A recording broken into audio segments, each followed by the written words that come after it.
Hello and welcome back to another video. It's me, it's CGB, it's you, this is CovertGo2, and today we're talking about cards from the new set, Phyrexia, All Will Be One, that will be banned, or could be banned, or are very, very likely to be banned. And I've come up with two cards from the set that I think have reasonable ban potential. One is for Commander, and one is for Standard. And bans are always an exciting thing. People love to talk about bans. I think that the meme now and during early access events in the week leading up to a card being released is people saying, ban, what's gonna get banned? There's no way this card doesn't get banned. If you actually search my comments with a little control F after expanding all the comments for the word ban or banned, it is amazing how many you get if I'm doing my job well, showcasing cards and making them look really good.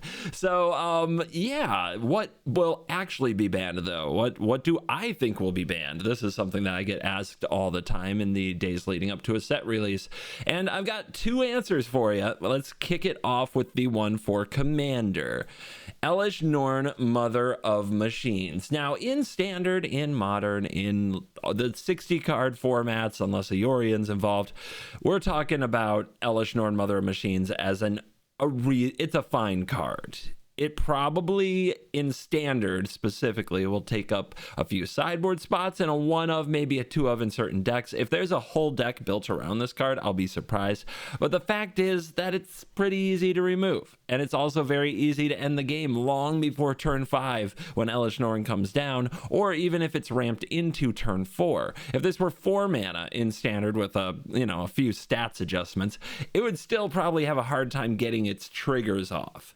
And also, the world of if it doesn't have an ETB, it's not any good is a long time behind us. I remember the Ravenous Chupacabra days where a card like Hushbringer could shut down an entire deck, but we've moved away from that. A lot of cards impact the battlefield in ways that don't involve enters the battlefield triggers.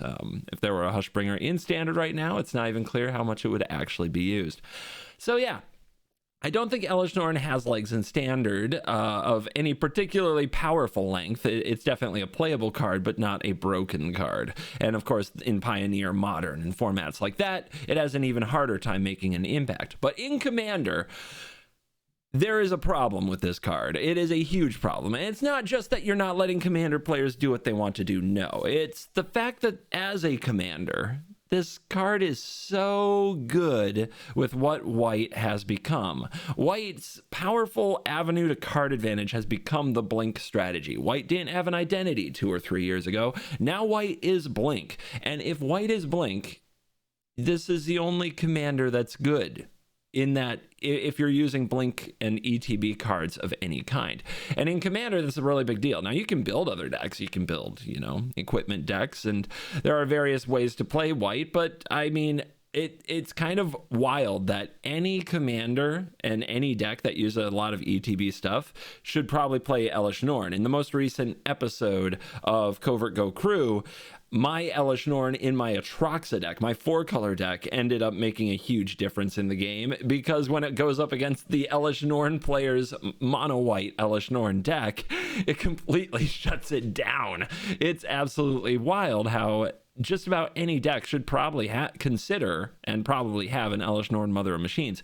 And that kind of never-ending ubiquity, the fact that it's just everywhere all the time, that might get this card banned. I don't think it's on raw power level at that point. I think it's at the point that people will just get sick of seeing it. And it's a question of, will Commander self-police its format? Will people stop putting Elesh Norn in their deck because it's too mean or it's too ubiquitous? Will the hipsters of Commander save us? Or will Elesh Norn have to get banned in the manner that Golos did? So, yep, that's my first ban candidate. My second ban candidate from the new set is Venerated Rot Priest. And yeah, I know, not Mind Splice Apparatus, not any of the other cards that I was super hyped about, a card that wasn't even on my top 10.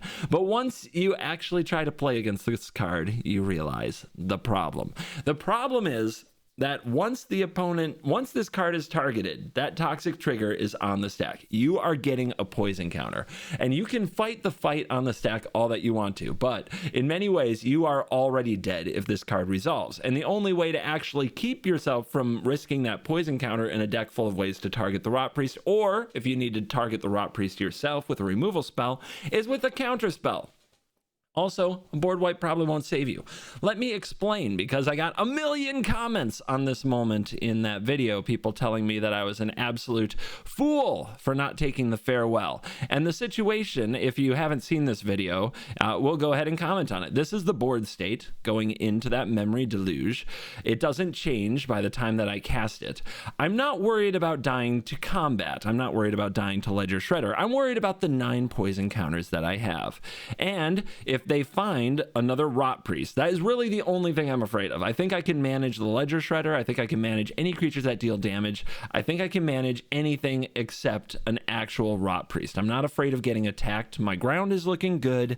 Teferi is doing things. Yeah, everything's fine except the frickin' Rot Priest. And if they find that and it enters the battlefield, then what are these 2 cards in their hand? The only things that really make sense in this style of deck is that these are protection spells that target their own creatures. Therefore, if they cast a Rot Priest and it resolves, the protection spell can then target the Rot Priest, and immediately I am dead. A sweeper doesn't save me. I got a lot of flack for not taking the farewell a few moments later and taking Make Disappear instead, especially since it can't even counter the Rot Priest. But the idea behind the Make Disappear is I actually just have to play it here to tap out my opponent so that they can't just target the Rot Priest on the exact same turn and end the game. It bought me one more turn, as we would find out later. These are ways to target. It bought me one more turn where if I do find a sweeper on the last turn and get rid of these with my opponent tapped out, I still have a chance in the game. As it turns out, my opponent draws the 4th Rot Priest anyway. Nothing matters, but I'm bringing this up as the bannable point because the farewell doesn't save me. The fateful absence I end up finding doesn't save me. There's no way to keep that poison counter from hitting me except actually countering the 1 mana spell, which is incredibly easy to get around counter magic. So if this play pattern becomes too toxic, if there's just no way to stop getting infected, and if there's a way to master this toxic poison counter strategy to the point where it is doing its thing so fast, so regularly, there is a chance that this will get banned.